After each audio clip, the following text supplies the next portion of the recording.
Welcome once again to our encouraging word.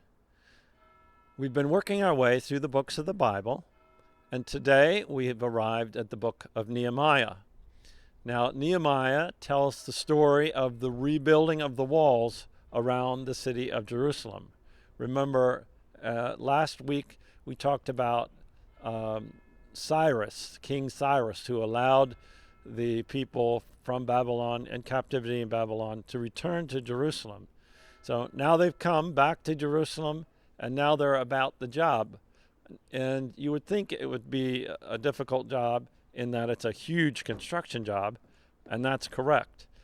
But not only was it a difficult construction job, there was much opposition from non-believers who wanted to stop this rebuilding. And so literally the people had to do the rebuilding with a trowel in one hand and a sword in the other. And the point of the story where we've come to today is chapter 6. And at this point, all the walls have been rebuilt, but the gates have not been completed. Now the opposition is getting really, really worried. At first they thought, they'll never do it. But as the walls went up, and they realized, oh my goodness, if we don't stop this now, once they get those gates in, Jerusalem will be able to defend itself. So we've got to stop this. And so they tried several different things.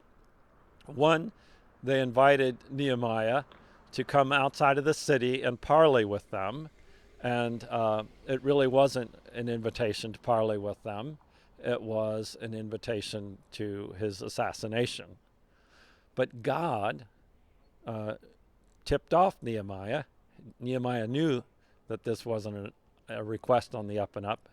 And so he replied to their invitation in Nehemiah 6:3. Very famous words. So I sent messengers to them saying, I am doing a great work, and I cannot come down. Why should the work stop while I leave it and come down to you? So he fended off the assassination attempt. And it's interesting to note now that, the assassination plot was foiled, so what did the opposition do next? Well, they got on Twitter and they started spreading lies. They started saying Nehemiah wants to become king. And they just spread that theory around. It was a total fabricated lie. And it was designed to destroy Nehemiah and stop the progress. Didn't work. So then they hired some false prophets to go in and predict dire things that was designed to scare Nehemiah. It didn't scare him. Nehemiah did the two things that we need to do today. Number one, he listened to the voice of the Lord.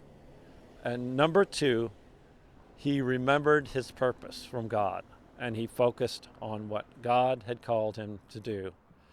And through it all, they won the victory with the help of the Lord. The walls were rebuilt, the gates were put in place, and Jerusalem was once again a defensible city. This is the encouraging word of the Lord. Thanks be to God.